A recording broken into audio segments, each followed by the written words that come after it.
I'm sorry if I seem uninterested or I'm not listening or I'm indifferent. Truly, I ain't got no business here, but since my friends are here, I just came to kick it. But really, I would rather be. Bonjour à tous, j'espère que vous allez bien. On se retrouve aujourd'hui pour un méga haul Aromazone. Je sais pas ce que j'ai en ce moment, j'arrête pas de commander sur ce site, j'adore.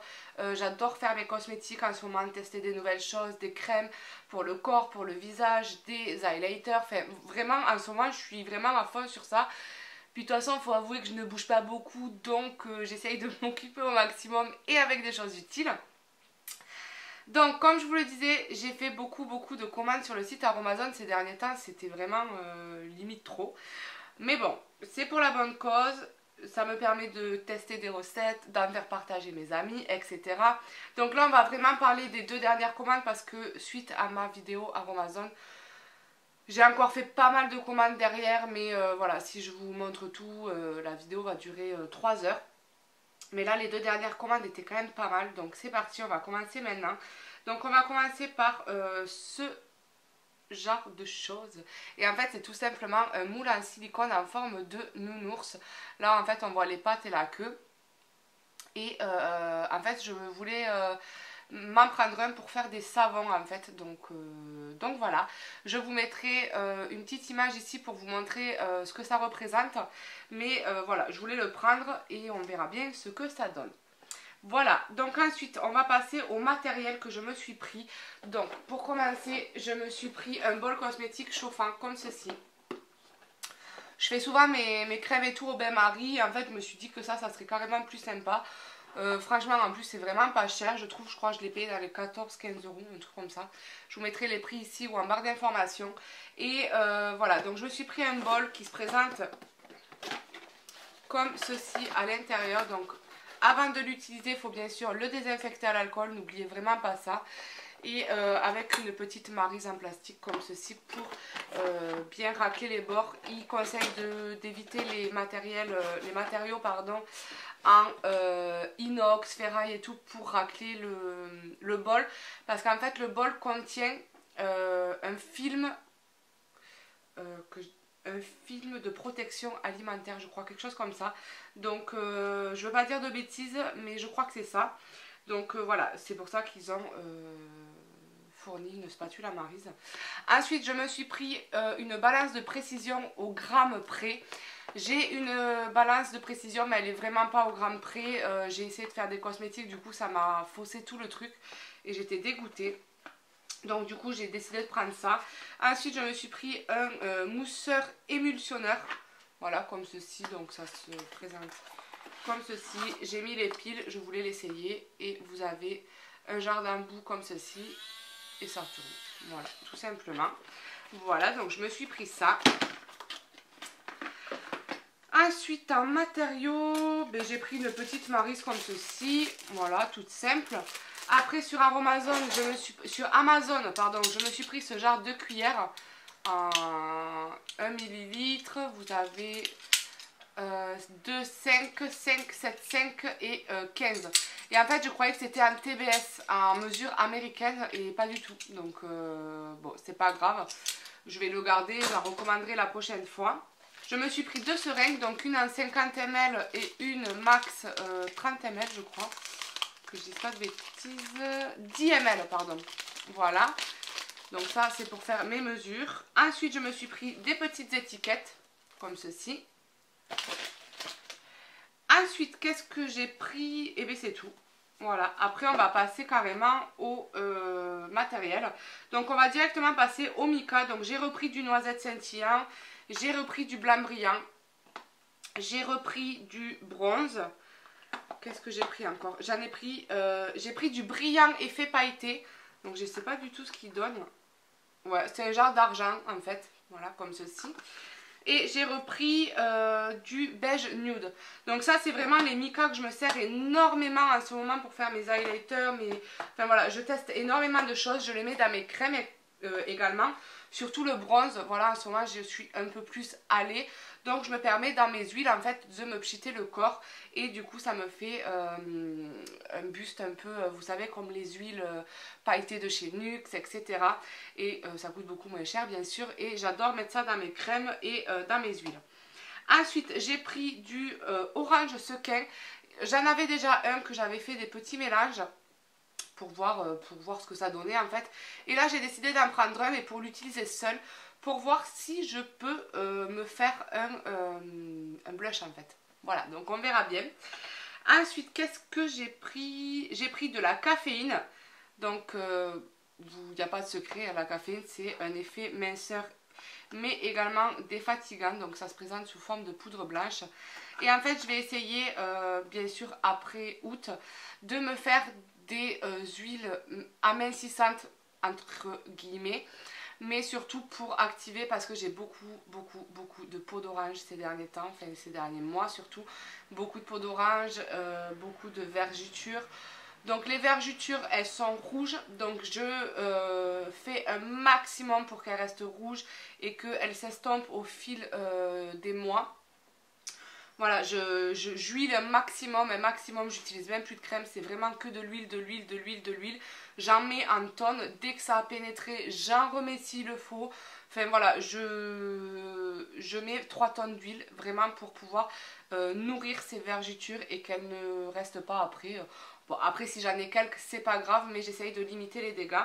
Donc ça, je déconseille peut-être de l'utiliser dans l'état actuel. Mais après, pas de soucis quoi. Qu'est-ce qu'on va passer à quoi? On va passer aux hydrolats parce que j'en ai que 2 à vous présenter. Donc je prends mon petit bouquin parce que j'ai pris tellement de choses que voilà, je sais plus quoi et pourquoi. Et voilà. Donc j'ai pris de l'hydrolat, pardon. Donc en hydrolat, j'ai pris mon petit bouquin sous les yeux pour vraiment vous dire quelles sont les vertus, parce que j'ai pris tellement de choses qu'à force ben, je me mélange un peu les pinceaux. Enfin, sur 2-3 trucs, hein, sur 2-3 détails. Donc, j'ai pris un hydrolat de carottes sauvages. Donc, lui qui est fait pour revitaliser les peaux, apaiser les peaux sujettes aux rougeurs, purifier et régénérer l'organisme. Voilà. Donc, les 200 ml, je crois que j'ai pris 200 ml, m'ont coûté 3,90 €. Donc, voilà. Je l'ai pris sous les yeux, donc je vais vous les donner là pour le coup.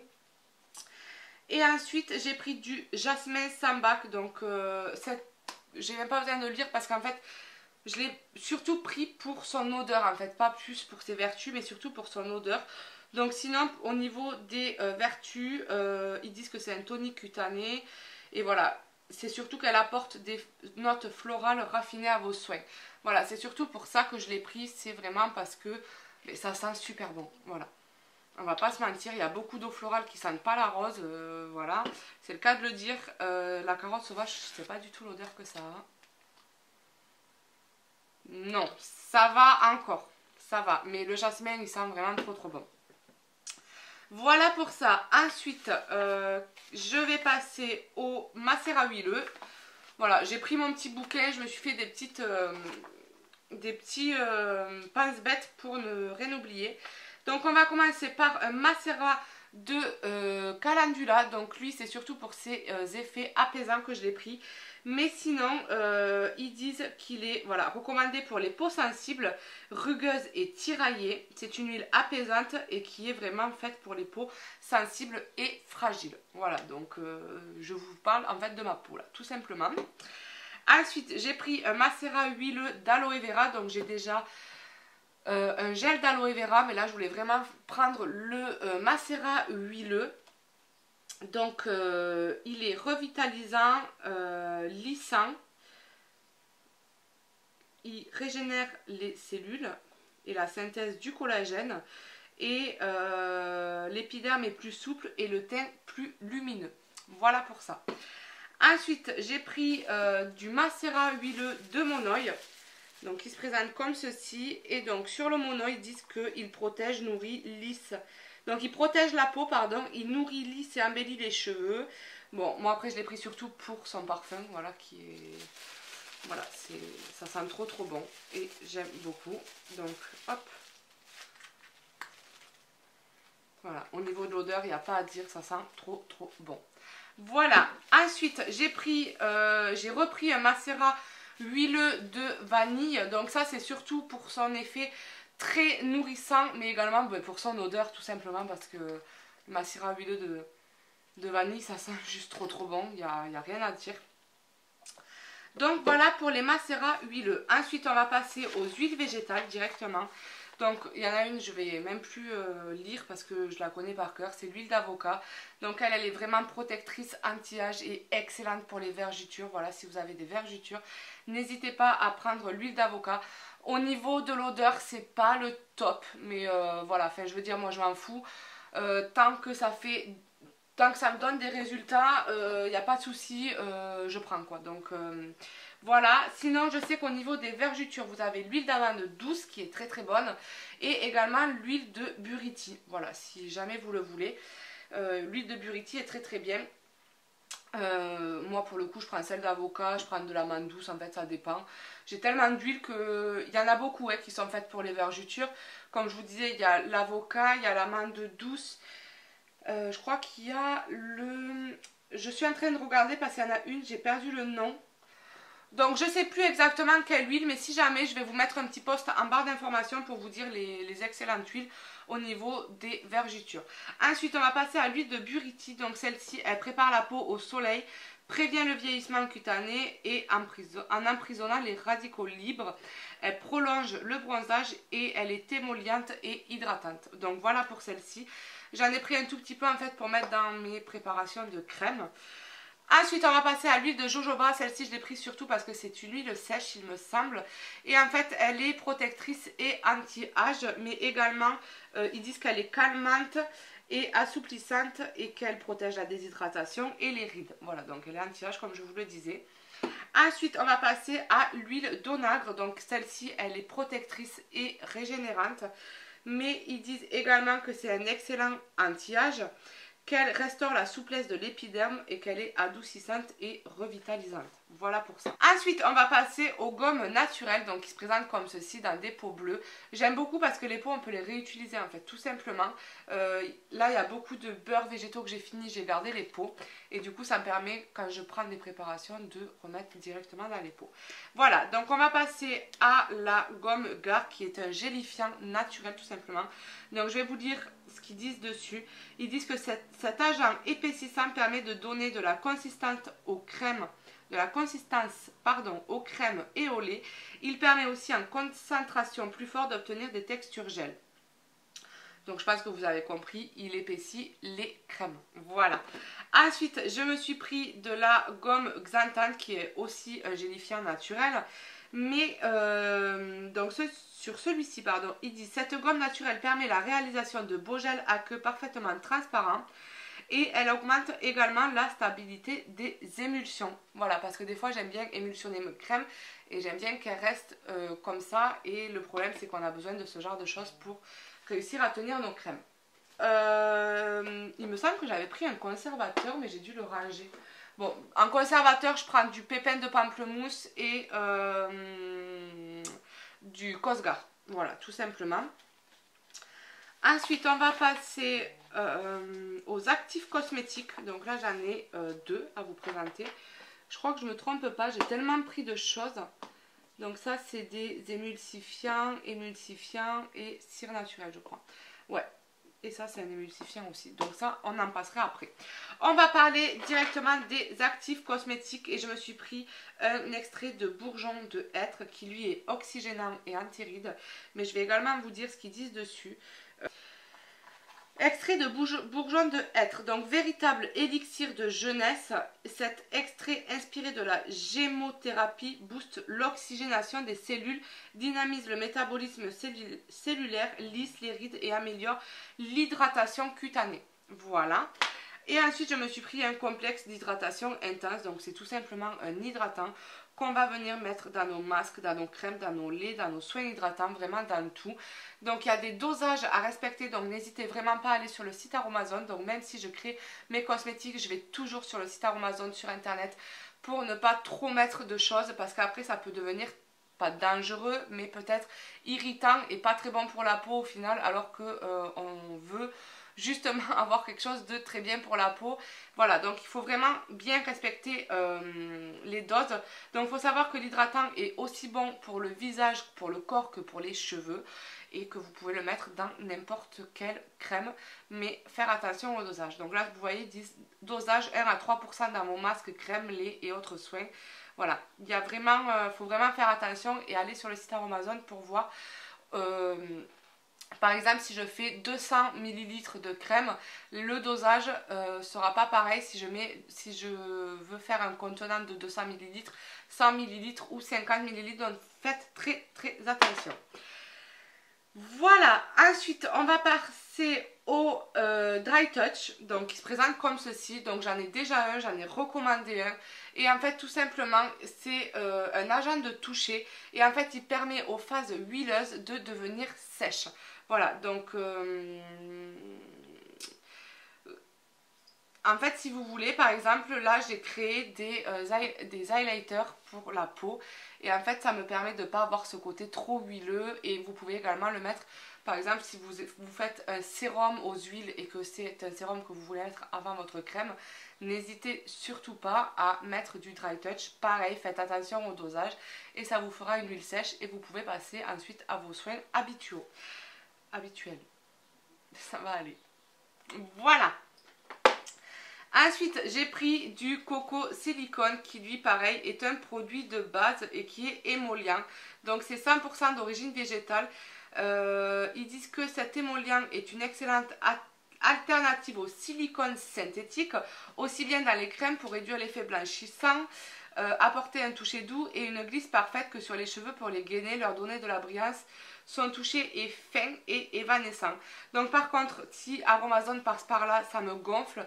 Ça fait 2 fois que je commande ce produit et 2 fois qu'il pourrit le carton parce que il s'ouvre tout simplement. Et voilà, ça me gonfle. À chaque fois, voilà, j'en ai partout sur les doigts, il y en a partout sur les produits. Donc je suis toujours obligée de tout nettoyer et voilà, c'est rongeant. Donc si jamais quelqu'un de chez Aromazone passe par là, pensez à vraiment bien protéger ce flacon parce qu'il a tendance à tout le temps s'ouvrir. J'ai des photos de mon colis précédent, c'était pareil, il y avait une grosse tache de coco silicone. Enfin moi au début je me suis dit oh purée, tout est cassé. J'étais dégoûtée, je me suis dit je vais retrouver toutes les huiles. Non, heureusement ça va, ça n'a pas trop, comme vous pouvez le constater, perdu de produit. Donc il doit être jusque là puisque je vois la démarcation. Mais c'est quand même embêtant de perdre un peu de produit. Bon, je préfère perdre ça que le flacon entier. Mais ça fait 2 fois et c'est tout le temps le même produit qui décide de couler. Voilà. Ensuite, on va passer au SLSA. Donc c'est un tensioactif. Et je l'ai surtout pris pour pouvoir faire mes savons. En fait, tout simplement. C'est un excellent produit pour avoir un pouvoir moussant. En fait, tout simplement. Donc vous pouvez le mettre. Donc je vais vous lire. Vous pouvez le mettre dans les crèmes de douche, des boules de bain, des barres de douche ou de shampoing, et il a un excellent pouvoir moussant comme je vous disais. Voilà pour ça. Et ensuite on va passer aux émulsifiants. J'en ai 5 à vous présenter. J'ai pris, alors pour commencer, de la lécithine de soja, pardon, qui nourrit et assouplit, mais ils disent également dessus que cet émulsifiant végétal est inimitable pour obtenir des textures soyeuses et onctueuses très pénétrantes. Pardon. Il colore les crèmes et les d'un léger jaune. On va y arriver. Voilà, donc celui-là. Oula, ah oui, d'accord. D'accord, ça marche. Bon, au niveau de l'odeur, c'est pas trop ça. Mais voilà, donc je m'en suis jamais servi. Je sais pas ce que ça va donner. On verra bien.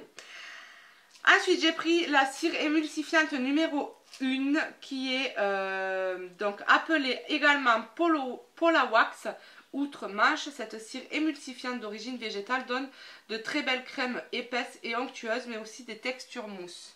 Voilà. Ensuite, ah non, c'était là. Ah, j'en ai pris 2. Bon, mais j'en ai pris 2, ok.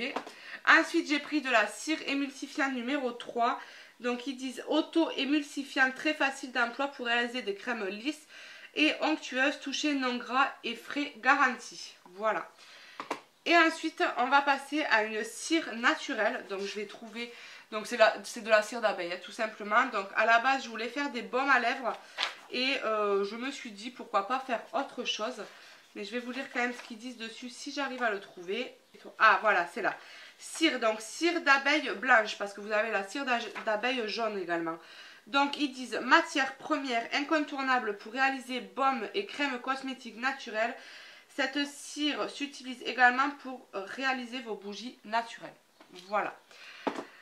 Et ensuite, pardon, j'ai pris un actif, donc c'est de l'acide hyaluronique. Et l'acide hyaluronique, vous savez pourquoi c'est fait. Je l'ai pris pour en tant qu'anti-âge en fait, pour essayer de faire une crème surprise pour ma mamie. Voilà, voilà. Donc écoutez, je pense que je vous ai tout montré. Je pense que c'est vraiment pas mal. Maintenant, je vais aller faire ma petite popote pour me créer des crèmes. Et j'espère vraiment que cette vidéo vous aura plu. Je vous fais d'énormes bisous et je vous retrouve très vite pour de nouvelles vidéos. Ciao, ciao!